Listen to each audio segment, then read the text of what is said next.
খ্রিস্টান এদের জন্য তারা যখন চাইবে তাদেরকে নাগরিকত্ব দিয়ে দেবে। এই ধরনের পজিশন হয়ে এনআরসিটা হয়েছে অসম্পূর্ণ। এটা এখনো সম্পূর্ণ হয়নি।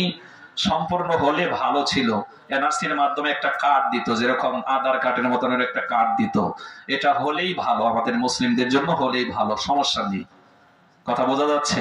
খ্রিস্টান এদের জন্য তারা যখন চাইবে তাদেরকে নাগরিকত্ব দিয়ে দেবে। এই ধরনের পজিশন হয়ে এনআরসিটা হয়েছে অসম্পূর্ণ। এটা এখনো সম্পূর্ণ হয়নি। সম্পূর্ণ হলে ভালো ছিল। এনআরসির মাধ্যমে একটা কার্ড দিত, যেরকম আধার কার্ডের মতনের একটা কার্ড দিত। এটা হলেই ভালো, আমাদের মুসলিমদের জন্য হলেই ভালো, সমস্যা নেই। কথা বোঝা যাচ্ছে? আসুন আল্লাহ রাব্বুল আলামিনের ইবাদত যদি আমরা করি, পবিত্র কোরআন স্টাডি করলে ছোট্ট একটা সূরায় আল্লাহ মহান একটা ওয়াদা করে রেখেছেন, ফালিয়াবুদু রাব্ব হাযাল বাইত আল্লাযী আত'আমাহুম মিন জু'ইন ওয়া আমানাহুম মিন খাউফ। মহান আল্লাহ পাক বলেন, পবিত্র এই কাবা ঘর ইবাদতের মালিকের ইবাদত করো। এই মালিকের ইবাদত করতে পারলে আমি আল্লাহ পাক তোমাদেরকে বড় বড় দুটো গুণ দেব, দুটো পুরস্কার দেব। এক নম্বরে যখন তোমাদের ক্ষুধা লাগবে তখন তোমাদেরকে খেতে দেব, আর তোমরা যখন ভীত থাকবে, কেউ তোমাদেরকে ভয় দেখাতে আসবে, আমি আল্লাহ রাব্বুল আলামিন তোমাদেরকে নিরাপত্তা দান করব। সেজন্য আসুন আমরা সত্যিকার আল্লাহর ইবাদতকারী বান্দায় পরিণত হয়ে যাই। মহান আল্লাহ পাক সব পাল্টাতে পারে। কথা বলেন ঠিক কিনা? কোরআনে কারীম যখন আপনি স্টাডি করবেন, 2 নাম্বার পারা হিফজে কোরআন 20 নাম্বার পেজ আপনি যখন বের করবেন, 2 নাম্বার সূরাটা সূরাতুল বাকারা 286টি আয়াতের হচ্ছে 251 নম্বর আয়াত। মহান আল্লাহ রাব্বুল আলামিন কি সুন্দর করে বলেন, ওয়ালাউলা দাফউল্লাহিন নাস বা'দাহুম বিবা'দিল লাফাসাদাতিল আরদু ওয়ালাকিন্নাল্লাহা যু ফাদলিন আলাল আলামিন। আল্লাহ রাব্বুল আলামিন বলেন, আমি তোমাদের জন্য করুণাশীল দয়াময় আল্লাহ। এজন্য একজনকে ক্ষমতা দিয়ে অল টাইম তাকে ক্ষমতায় টিকিয়ে রাখি না। মাঝে মাঝে আল্লাহ ক্ষমতা পরিবর্তন করে দেয়, যাতে করে এই ক্ষমতাধর ব্যক্তিরা তোমাদের উপরে নির্যাতন চালাতে না পারে। কথা বলেন ঠিক না? ক্ষমতা একজনের হাতে থাকে না, আল্লাহ পাল্টিয়ে দেয়। আপনি সত্যিকার ইবাদত করে আল্লাহকে খুশি করতে পারলে মহান আল্লাহ পাক এমন ব্যক্তির হাতে ক্ষমতা দেবে যারা জনগণের প্রতি ইনসাফ করে। কথা বলেন ঠিক? হযরত মূসা আলাইহিস সালাম আল্লাহর সাথে কথা বলতে বলতে প্রশ্ন করে ফেললেন, মাওলা, আপনি যখন আপনার বান্দার প্রতি খুশি থাকেন তখন আপনি কি করেন? কথা শুনতেছেন?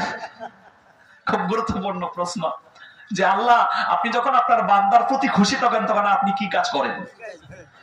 আল্লাহ রাব্বুল আলামিন বললেন, আমি যখন আমার বান্দার প্রতি সন্তুষ্ট থাকি, বান্দা আমার হুকুম পালন করে, আমার শরিয়া মোতাবেক সে চলে, আমার ইবাদতের ভিতরে মনোনিবেশ হয়, আমাকে রাজি করতে পারে, খুশি করতে পারে, তখন আমি বান্দার প্রতি খুশি হয়ে দুটো কাজের আঞ্জাম দেই।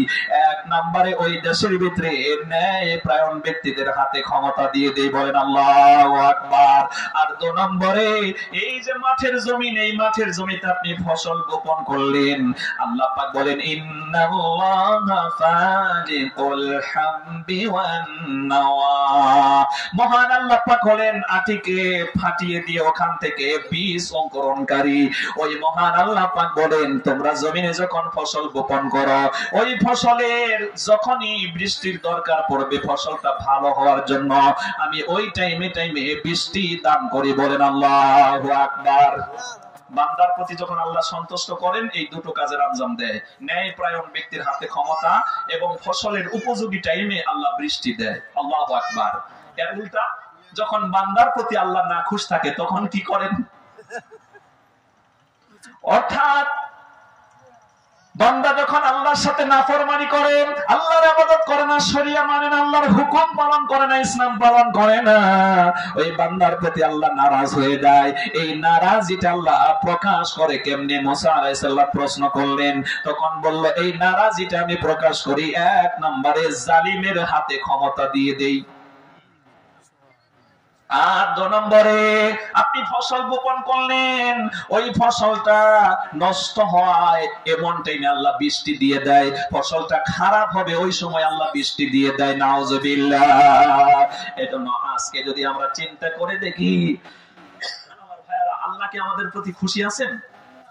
কথা বলে আল্লাহ খুশি নেই, সেজন্য আমরা আল্লাহকে খুশি করতে হবে। খুশি করলেই আল্লাহ পাক পরিবর্তন করে দেবেন। কথা বলেন ঠিক কিনা? মহান আল্লাহ পাক যা শুনলাম আমাদেরকে মানার তৌফিক দান করুন।